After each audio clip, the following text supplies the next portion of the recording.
সুপ্রভাত বন্ধুরা, কেমন আছো তোমরা সবাই? আশা করি খুব ভালো আছো। আমি অনেক ভালো আছি। ববিতা মণ্ডল ব্লগে আমি ববিতা, আমার চ্যানেলে নতুন দিন নতুন একটা ভিডিওতে সবাইকে ওয়েলকাম। তো তোমরা সম্পূর্ণ ভিডিওটা দেখতে থাকো, কেউ স্কিপ করো না প্লিজ।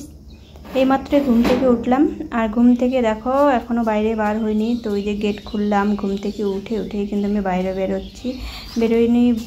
মানে এই যে সকালবেলা সারা রাতে এত গরমের মধ্যে ঠিকঠাক মতো ঘুমও হয় না। সকালবেলাটা কিন্তু ঘুম ধরে ভীষণভাবে, তবু কিন্তু আমাদের কিন্তু শুয়ে থাকার জো নেই। আর বাবা কিন্তু অনেক আগে ঘুম থেকে উঠেছে। দেখো মন্দিরের বারান্দাটুকু ঝাড় দিয়ে, আর বাবা দোকানে যাচ্ছে জল নিয়ে। আর আমাদের বুদ্ধি মঙ্গলি সবাই কিন্তু সকালবেলায় ঘুমায়। ওই যে ওরাও কিন্তু সারা রাত গরম আর মশার অত্যাচারে ঘুমায় না। সকালের দিকটা ওরাও শুয়ে আছে বেশ। আর আমি ভাবলাম যে একটু তোমাদের সঙ্গে শেয়ার করি আর উঠোনের মধ্যে হাঁটাহাঁটি করি। আর এটা আমার ভালো লাগে, সকালবেলা ঘুম থেকে উঠে বেশ ঠান্ডা ঠান্ডা একটা হাওয়া দেয়, তো ওটার জন্যই কিন্তু বেশ ভালো লাগে। অনেকক্ষণ ধরে হাঁটাহাঁটি করলাম। আর ওই যে বাবা দোকানে গেছিলো জল ছিটাতে, আর মাও কিন্তু এইমাত্রই ঘুম থেকে উঠলো। উঠে দেখো দুটো গ্যাড়া নিয়ে আসছে বড় বড়, তো সেটাই আমাকে বলতেছে যে কত বড় হয়ে গেছে। তো এটা কিন্তু ভাজা খেতে ভীষণ ভালো লাগে। আর কচিটা না সেদ্ধ খেতেও কিন্তু অসাধারণ লাগে, অসাধারণ। তো ভাবলাম যে না, আর কতক্ষণ হাঁটাহাঁটি করবো বলো। তো মাঠেও গেছিলাম আমি হাঁটতে, কুলেখাড়ার শাক নিয়ে আসলাম এক মুঠ রণদীপের জন্য। আর গরুগুলো যেহেতু শুয়ে আছে, রাজদেবের বাবা কিন্তু মাঠে নেয়নি। ও উঠে গেছে। একদিকে উঠোন ঘর ঝাড় দিয়ে আমি রান্নাঘর পরিষ্কার করা হয়েছে। তাহলে আমি একবারে স্নানের আগে আমি ঘরগুলোকে মুছে বার করি, যেটা মানে রোজকার কাজ, একই কাজ তো জানোই তোমরা। আর দেখো টলিটা, মানে জানি না টলিটার যে এতটা কপালটা খারাপ, কপাল কিনা জানি না, টলিটার অবস্থা এত খারাপ। অনেক দিন ধরে বাড়ি থেকে আসার পর কিন্তু অনেক দিন, প্রায় 10-12 দিনের মতো কিন্তু এমনি ছিল বাইরে। তারপরে ধুয়ে পরিষ্কার করে শুকিয়ে রাখার পরেও কিন্তু ওকে আর উপরে সানসেটের উপরে ওঠানো হয়নি। তো এইভাবেই ঘরের মধ্যে 2-3 দিন ধরে আছে। যাই হোক, আর দেরি করবো না। আজকে সন্ধ্যার দিকে আমি ব্যাগের মধ্যে সুন্দর করে প্যাকিং করে ওটাকে ওটার জায়গায় রেখে দিব। আর এইভাবে থাকলে না, ওই যে রণদীপ দেখেছো তোমরা আগের ভিডিওতে, তো খুবই অত্যাচার করে। আর দেখো আমার বরমশাই যেহেতু গরুগুলো উঠে গেছে, একটু স্নান করিয়ে ওই যে বেশ আরাম লাগবে ওদের গরমের মধ্যে, সকালবেলা স্নান করে ও কিন্তু মাঠে দিয়ে দিল। আর আমি এই দেখো এখন সমস্ত কাজ বাজ সেরে ব্রাশ করতে করতে মাঠে আমারও ভাবলাম যে একটু না হাঁটাহাঁটি করে আসি আবারও। তো এবার সে ওর বাবা মাঠে গরু নিয়ে যাচ্ছে, তাই এই জন্য আমিও একটু হাঁটতে হাঁটতে দিয়ে চলে আসি। তো চলো এবার ঘরে ফেরা যাক, আর বেশিক্ষণ মানে মাঠে আর হাঁটাহাঁটি করবো না। পুজো টুজো দিয়ে এসে ভাতটা বসিয়ে দিলাম, আর ভাত বসিয়ে দিয়ে ঠাকুরের প্রসাদ টসাদ একবারে উঠিয়ে পরিষ্কার করে রেখে দিলাম। তো এখন আমি আর দেরি করব না, তাড়াতাড়ি করে রান্নাটা করে নেব। তো সবাই বলতেছে অনেক যে আজকে নাকি হরতাল, কিন্তু রাজদ্বীপের স্কুল মনে হয় বন্ধ আছে, সরকারি স্কুল।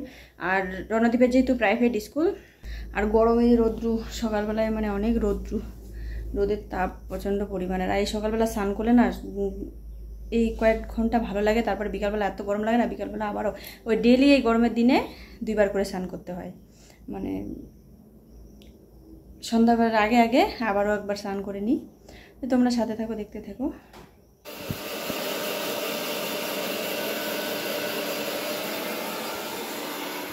তো আমার গুঁড়ো করা মশলা কিন্তু শেষ হয়ে গেছিলো। আর এখানে দেখো জিরে আর ধনিয়া একসঙ্গে ভেজে গুঁড়ো করে নিয়ে নিলাম। আজকে আর আলাদা করিনি, এক জায়গায় করেছি তাড়াহুড়া করে। আর অনেক সময় আলাদা করে আমি গুঁড়ো করে রাখি, তো এটা আমি এক জায়গায় করে রাখলাম। আর ধনিয়ার গুঁড়োটাও আমি একটু আলাদা করে রাখবো বাটা খাওয়ার জন্য, কারণ এরকম করে গুঁড়ো করে বাটা করলে না তাড়াতাড়ি বাটা হয় কচুর পাতার সঙ্গে। আর গোটা গোটা যে ধনিয়াটা হয় ভাইজে, মানে শিলপাটায় না, মানে অনেক কষ্ট করে বাটতে হয়। আর বাটা যে আমরা বাটাটা খাই, শিলপাটার বাটা কিন্তু দারুণ টেস্ট, ওটা কিন্তু মিক্সচারে বাটা করলে হয় না, আর ভালো লাগে না, সেই স্বাদ কিন্তু আমরা পাই না। যদিও মশলাটা, মানে এই যে মিক্সচারের মশলার যে সবজিটা তরকারি আমরা খাই, একদমই আমার ভালো লাগে না। আমাদের বাড়ির কেউই, আমার বর্মশাই তো একদমই পছন্দ করে না, কিন্তু তাও মানে বানাই মাঝে সাঝে। আর আমি বেশিরভাগই কিন্তু শিলপাটায় মশলা করি, যদি তারা থাকে। ওই যে বলে না যে কোথায় বলে না যে ঘোড়াকে দেখলে মানুষ নাকি খরা হয়, তো সেরকমই আমার অবস্থা। এতদিন মিক্সচার ছিল না, তাহলে কিন্তু আমি যতই তারা থাকুক না কেন শিলপাটায় বেটে রান্না করেছি। আর যেহেতু চোখের সামনে জিনিসটা আছে, তখন কিন্তু আলসি লাগেই। আর দেখো মসুর ডাল ছিল না, 1 কেজি মসুর ডাল নিয়ে আসলো, আর যেটা আমার লাগে প্রতিদিনে।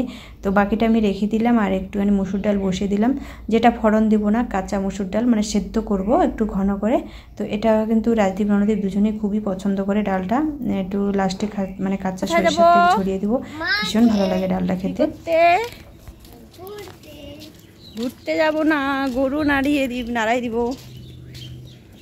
একটা ইটের টুকরা নিতে হবে বাবা, নাহলে গরু বাঁধতে পারবো না তো। রাধা কৃষ্ণ দোষটি করে না ও বন্ধু গো,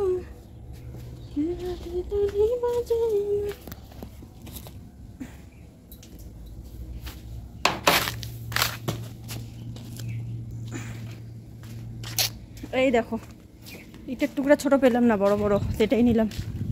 আয় আয় ভোলা, তুই যাবি? এটা কি ইট খাবি? সরিয়ে অন্য জায়গায় বানবো, তো একটু মাঠে ঘোরাঘুরি করবো, বসে থাকবো, যেহেতু এই সময়টা আর কোনো কাজ নেই।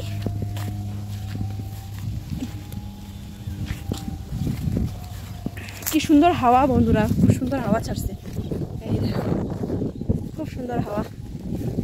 আর এই সময়টা রোদের সময় তো গরুগুলো ঠিক মতো খেতে পারে না, আর এই বিকালবেলার টাইমটাতে একটু গরুগুলো একটু খায় সুন্দর। তো অনেকক্ষণ মাঠে ঘোরাঘুরি বা বসে থাকার পর বাড়িতে চলে আসলাম। তো আমার হঠাৎ করে একটা কাজের কথা মনে পড়লো, তো এই সেই কাজ।